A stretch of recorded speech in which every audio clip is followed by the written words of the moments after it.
السلام علیکم ورحمۃ اللہ وبرکاتہ۔ سامعین، امید ہے کہ آپ خیر و عافیت سے ہوں گے۔ سامعین، نماز با جماعت نہ پڑھنے پر تنخواہ کاٹ دی جائے گی، طالبان حکومت کا بڑا فیصلہ۔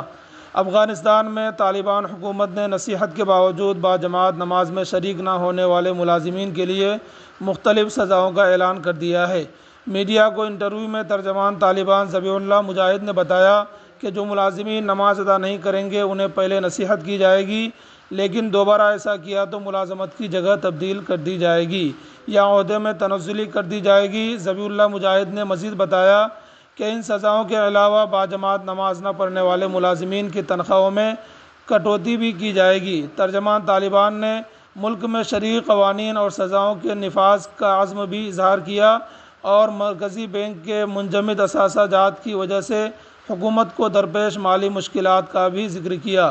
ترجمان طالبان نے کہا کہ ملک میں سیکورٹی کے حالات میں نمایاں بہتری آئی ہے، معیشت بھی درست سمت میں رواں دواں ہے، برآمدات میں اضافہ ہوا اور ملک کی مجموعی صورتحال بہت اچھی ہے۔